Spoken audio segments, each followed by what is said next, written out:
जय Bhim. Progressive education society चे managing director Gajanan Ekbote सरांनी माझ्या फेसबुक पोस्टला कमेंट केली. काय होती? Student never attend college. He said he will not come to college. मी त्यांना रिप्लाय केला, त्यांनी मला रिप्लाय बॅक नाही दिला. ठीक आहे. त्यांच्याच daughter modern college of arts and commerce principal Nivedita Ekbote त्यांनी माझ्या अपोज मध्ये एक प्रेस नोट रिलीज केली, 2 पानांची रिलीज केली. त्याच्यामध्ये ते काय म्हणतायत, ते असं म्हणतायत की मी सिरियस इश्यू ऑफ हॅरेसमेंट केला, डिफिमेशन केलं, मिसयूज केला सोशल मीडियाचा. ते म्हणतायत मी एकदम फॉल्स स्टेटमेंट रिलीज केलं सोशल मीडियामध्ये. त्याच्यानंतर ते म्हणतायत की मी इनडिसिप्लिन माझा बिहेवियर होता, इनडिसिप्लिन माझा बिहेवियर होता. त्यांचं म्हणणं आहे त्या बिहेवियरमुळे ते मला रिकमेंड नाही करू शकत. मी पुन्हा बोललो रिकमेंड नव्हतं पाहिजे, व्हेरिफिकेशन पाहिजे होतं. त्याच्यानंतर मॅडम मला म्हणतायत की तुझ्या वागणुकीबद्दल आम्हाला आक्षेप होता.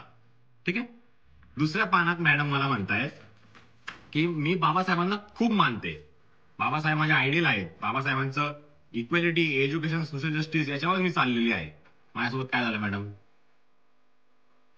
नंतर मॅडम म्हणतायत की माझ्या या वागणुकीमुळे त्यांनी मला रिफ्यूज करून दिले एज्युकेशन रेफरन्स देण्यासाठी.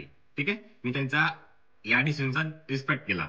मॅडम मला म्हणताय मी स्प्रेड केला मिस इन्फॉर्मेशन म्हणून ते माझ्यावरती लिगल ऍक्शन घेणार आहेत.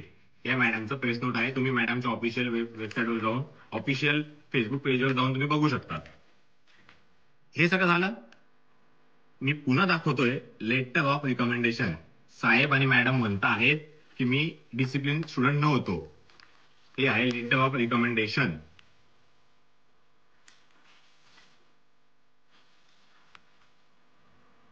त्याच्यामध्ये काय म्हणतायत madam? Decent grades based on his grades, attendance, class participation. I am satisfy with academic performance. आणि साहेब म्हणतायत मी कॉलेजला यायचोच नाही. Harsh of इनडिसिप्लिनरी. मॅडम अजून म्हणते always willing to help his friend. तुम्ही बघू शकता. त्याच्यानंतर अजून एक सर म्हणतायत की I have also notice him strong during his course, his active participation. Active participation म्हणजे सर मी कॉलेजला डेली यायचो आणि प्रत्येक याच्यामध्ये भाग घ्यायचो. आणि तुम्ही म्हणताय मी यायचो नाही. मॅडम म्हणते की माझा एकदम डिसिप्लिन एकदम वेगळा होता म्हणून तुम्ही मला रिफ्यूज करतायत. सर अजून म्हणताय की ते सर खूप खुश होत आहेत की मी एकदम आउटस्टँडिंग स्टुडंट आहे. आणि सर म्हणताय I am glad help you with further question about this recommendation. Further म्हणजे पुन्हा तुम्ही माझ्याकडे आले तर मला खुशी होईल असं सर म्हणताय. ठीक आहे, बरोबर. आता या सगळ्या गोष्टी झाल्या. त्याच्यानंतर मुद्द्यावर येतो. कॉलेजने मला व्हेरिफिकेशन लेटर पाठवलं माझ्या कंपनीला, जे की पाठवायची काही गरज नव्हती, तरी पुन्हा पाठवलं. कारण की कॉलेजच मला बोलली होती की आम्ही तुला रिकमेंड नाही करू शकत. बरोबर. लॉली दास माझ्या एचओडीने मला इन्फॉर्म केलंय आणि लॉली दास म्हणत होते की I am not authorize person to sign on your letter. मग तुम्ही ऑथोराइज पर्सन नाही आहे. तुम्ही सगळ्या गोष्टी मी मान्य केल्या होत्या. मला माझ्या कंपनीने शिफ्ट दिली नव्हती. मी तेच सांगतोय, मी कोणत्याही कंपनीचं नाव घेतलं नाही. तुम्ही कॉलेजनी काय केलं, माझ्या कंपनीला व्हेरिफिकेशन पाठवलं, सोबत खूप काही सांगितलं की हा व्हिडिओ काढतोय आयडी कार्ड दाखवून, असं तसं. मी विनंती करतो, तुमची अशी इच्छा असेल की आम्ही गळ्यात मडका आणि पाठीला झाडू घालून फिरायचा, तर मॅडम तसं होणार नाही. कॉज तुम्हीच सांगतात इक्वेलिटी, जस्टिस. मॅडम आणि एक गोष्ट मी अजून दाखवतोय, ही फार रिस्कवर दाखवतोय, मी खूप रिस्क घेऊन दाखवतोय. हे आहे ऑफिशियल रेफरन्स, कॉलेजने जे काल पाठवलं. याच्यामध्ये काय मेन्शन केलेलं आहे? 17 ऑक्टोबरला कॉलेजने पाठवलं. काय मेन्शन केलेलं आहे की मी प्रेमवर्धन त्यांचा रिस्पेक्टिव्ह इयरला विद्यार्थी होतो.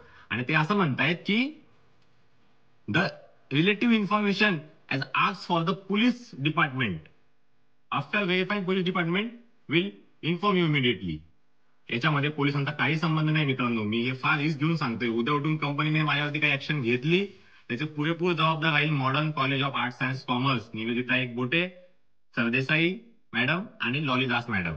लॉलीदास मॅडम मला जसं म्हटल्या की मी साईन नाही करू शकत किंवा आम्ही तुला देऊ शकत नाही. बरोबर. मी रिस्पेक्ट केली डिसिजनची. जे झालं ते झालं. आता लॉलीदास मॅडमांनी याच्यावरती सही का केली आहे मग? का? बघू शकतात. Lolly Das, HOD BBA, 14 October. आणि काल सर मला म्हटले की आम्ही 17 ऑक्टोबरला पाठवून दिलेलं आहे. तर 14 ऑक्टोबरला होतं सर, तुमच्याकडे एक डेट टाकलेली. 17 ऑक्टोबरला का पाठवलं? मित्रांनो, माझी एकच विनंती आहे की हे होतं एज्युकेशन रेफरन्स, हे माझं बिहेवियर रेफरन्स नव्हतं. हे माझं बिहेवियर रेफरन्स नव्हतं. याच्यावरती क्लिअरली मेन्शन केलेलं आहे. क्लिअरली काय मेन्शन केलेलं आहे? Education reference. आणि माझ्या बिहेवियर बद्दल बोलताय सगळीकडे. माझी एकच विनंती आहे की तुम्ही तुमची रिस्पॉन्सिबिलिटी पाळली नाही, माझा अधिकार मला भेटला नाही. मला जस्टिस भेटायला पाहिजे. त्या रिस्पेक्टिव्ह मॅडमांवर कारवाई झाली पाहिजे. शिक्षक, शिक्षकाचा मिनिंग काय असतो? शीलता, क्षमता आणि करुणा. मॅडम, फेल झाल्या तुम्ही. काहीही नाही केलं. तुम्हाला काहीही अधिकार नाहीये त्या तुमच्या पोझिशनवर बसण्याचा. मॅडम, शिक्षकाचं काम असतं विद्यार्थ्याला घडवणं. तुम्ही तर माझं फार. मॅडम, हे बिलकुल योग्य नाही आहे. आणि मला आणि माझ्या कंपनीला तुम्ही जे काही पाठवलं आहे, जे काही तुम्ही मला हॅरेस करतात मॅडम, ओरिजिनल हॅरेसमेंट माझी होते, तुमची नाही होते. मी सहन करतोय. डिफेमेशन मी सांगायला पाहिजे, हॅरेसमेंट मी सांगायला पाहिजे. आणि तुम्ही सांगताय मॅडम प्रेस नोट मध्ये. This is not fair, this is unfair.